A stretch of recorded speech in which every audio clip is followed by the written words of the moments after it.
thought I'd do a little news roundup for you today. We've not done one for quite a while, and let's be honest, there's not an awful lot of news around a lot of the time, but there's been like an accumulation of lots and lots of different stories, and one's got me quite excited, one's got me incredibly annoyed. It was the intention to actually watch the England game tonight and do a report on Łukasz and Jared Bowen. I don't know if they're going to play as I record this.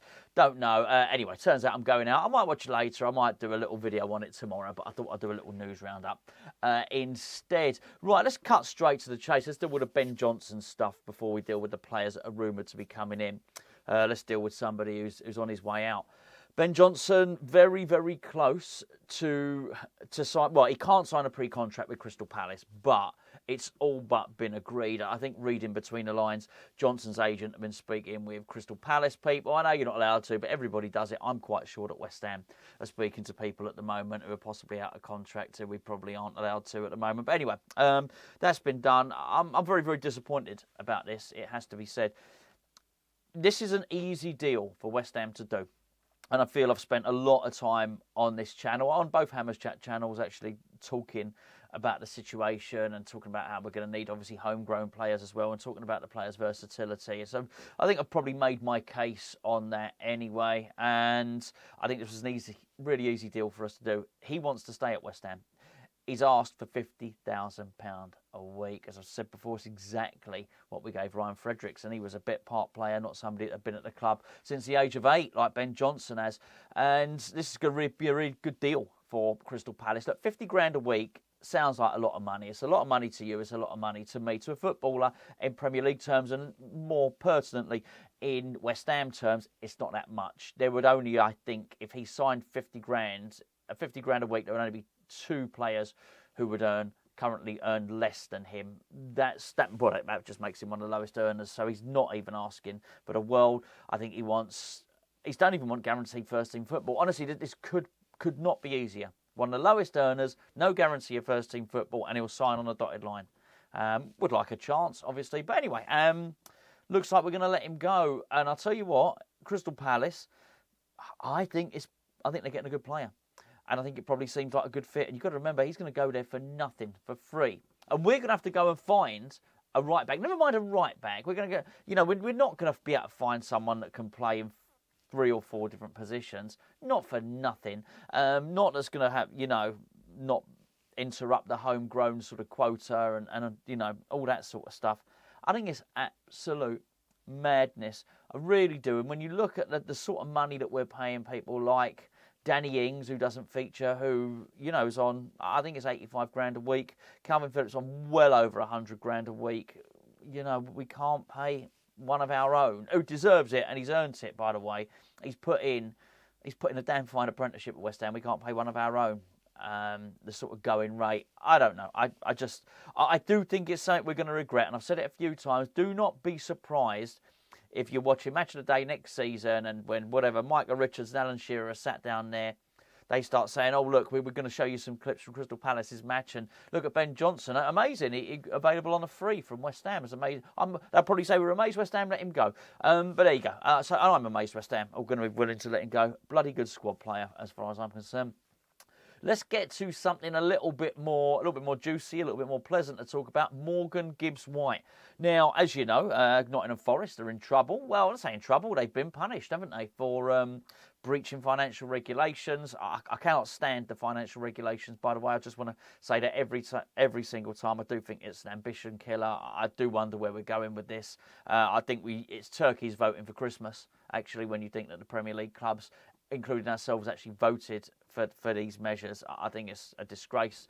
I would defend any club, be it Nottingham Forest, West Ham or anyone else, to have ambition and to be able to spend money. The whole point of this FFP was so as clubs did not get into trouble, were not bordering on the brink of bankruptcy. Clearly, Forest are not in there. They've got some pretty rich owners. I think it's a disgrace, really. And it's just going to lead to, the very richest clubs, or traditionally rich clubs, just running away with everything. Anyway, Gibbs White, looks like they might have to sell Gibbs White. I love the player. I absolutely do. Now, they've taken their hit for this season, but it looks like they may be in breach for next season. If they're going to have to sell Gibbs White, I just think he's a sensational footballer. if Lucas Paquetá does go, then this would be my first choice to replace him in terms of an attacking midfielder. He does obviously meet the homegrown quota rule, so I think that would be a good one, certainly. Somebody who was not that impressed with, Ozan Tufan. Now, he plays for Hull. Turkish midfielder. I say midfielder, he can play all over the place. Got a lot of goals, got a lot of assists this season. He's done really, really well. We've been linked to him. These are all news reports, by the way. I'm not telling you this stuff is correct or wrong or anything. This is literally just a recap of all the news that's out there in terms of the West Ham news. He's 29 years of age, Tufan, and come on. West Ham have got one of the oldest squads in the Premier League anyway. The second oldest squad, Fulham the oldest, West Ham second oldest. We do not need to be signing 29-year-olds. We really, really don't. He's basically been flashing his knickers at everybody, and particularly saying he'd quite like to be in London. So, yeah, I mean, I think there's certainly some newspapers that have maybe put two and two together and thought that means West Ham. I don't know. I cannot see us. I would hope we wouldn't go and buy a 29-year-old. We need to get the age profile down. And speaking of which, Jack Clarke, remember him? Sunderland, formerly were on Tottenham's books a long time ago. We were meant to be in for him in the summer. It was, winter, sorry. It was either Jack Clarke, Jota or Ibrahim Osman. One of those three we were going to get. We got none of them, did we? So, yeah, anyway, it looks like he is in contract dispute, actually, with, his contract's been running out for a while, but now it looks like he's definitely ain't signing a new deal. So he could be available at a bit of a cut price fee, which could be as little as 13 million. Would West Ham be interested? I think we probably would. But it depends who's at the club. I mean, the one thing we don't know about any of this stuff, the unguessable outcome is David Moyes. If David Moyes is at West Ham and he's in charge of transfers, the targets are going to be different to if he's at West Ham and not in charge of transfers, or indeed if he's at West Ham, not at West Ham. So we don't know. We really don't know what's going on. I think we've all got a hunch, and we all sort of know what we'd like to happen at West Ham in terms of transfers, but realistically, we don't know what's happening. Jack Clarke, I think it'd be somebody that would interest David Moyes. It's certainly fair to say. Contracts for Angelo Ogbonna and Łukasz Fabiański. Again, doing the news, doing the rounds. I thought, I discussed it with Gio the other day, we seem to be under the impression that Fabiański might have already signed a one-year deal. I think that's, if he has or if he's going to, that's a good thing. I think that makes absolute sense. He doesn't look like he's showing any signs of slowing down or anything like that. So, good on him. I think it's right that Areola is the number one, so to speak. But as a backup, Fabiański, I'm pretty sure he's got another year in him. So why not? If he's happy. I wasn't sure he was going to be happy because at the start of the season he was kicking off. He certainly went back home, didn't he? Went back to Poland and he had some things to say. I think to the Polish press, I believe it was. He was none too happy. But obviously if he's settled down now, then that's great. I think that'd be a good thing. Ogbonna... I got nothing bad to say about Ogbonna at all, by the way. I think what a great signing he's been for West Ham, let's put it that way. But do we really want to be doing this? We've already discussed the age profile.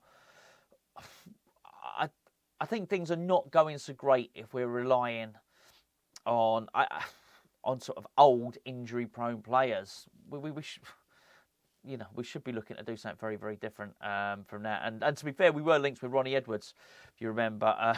I think we could have got him for 5 million.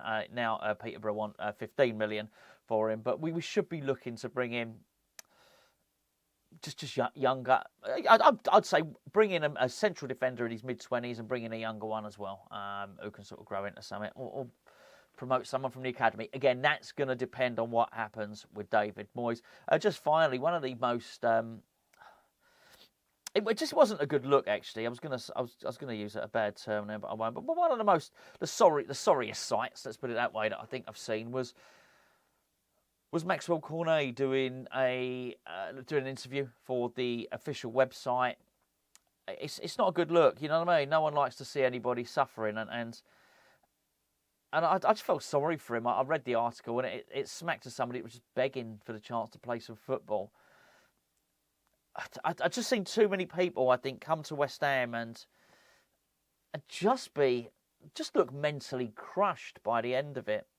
It was an interview, and it was an article done from a West Ham player to the West Ham website. So you got a friendly ear there. But I didn't ever feel that it was an interview there for the fans to read. Certainly for the website, it was there for the fans to read. But I felt, from Cornet's point of view, it felt like a message. It felt like a broadcast to David Moyes. And it was like just begging for some game time.